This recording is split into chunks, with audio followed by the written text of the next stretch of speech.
భారతదేశానికి స్వతంత్రం అహింసా మార్గం ద్వారా వచ్చిందా లేకపోతే హింసా మార్గం ద్వారా వచ్చిందా? చాలా మంది ఆశ్రిత మేధావులు హింసావాదాన్ని తప్పుగా చిత్రీకరించారు.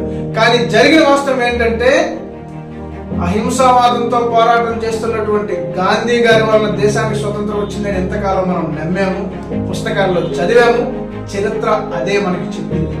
కానీ ఇప్పుడు ప్రస్తుత కాలంలో వస్తున్నటువంటి అనేక చరిత్రలో దాగున్నటువంటి నిజాలను చూస్తే అహింసా మార్గంలో ఉన్న గాంధీ గారి వల్ల కాదు, నా దేశానికి స్వతంత్రం ఎవడో ఇచ్చేది కాదు, మాకు మేముగా పోరాడి గెలుచుకుని మా స్వతంత్రాన్ని మేము సంపాదించుకుంటామని చెప్పి ఆజాద్ హిందూ ఫౌజ్ని నిర్మించి ప్రపంచంలో అనేక దేశాలతో స్నేహ సంబంధాలు కొనసాగించి చివరికి యుద్ధం చేసైనా మా స్వతంత్రాన్ని మేమే గెలుచుకుని మా స్వతంత్రాన్ని మేము తీసుకుంటామని చెప్పినటువంటి నేతాజీ సుభాష్ చంద్రబోస్ గారి వల్ల మాత్రమే మనకు స్వతంత్రం వచ్చిందన్నది నిజం.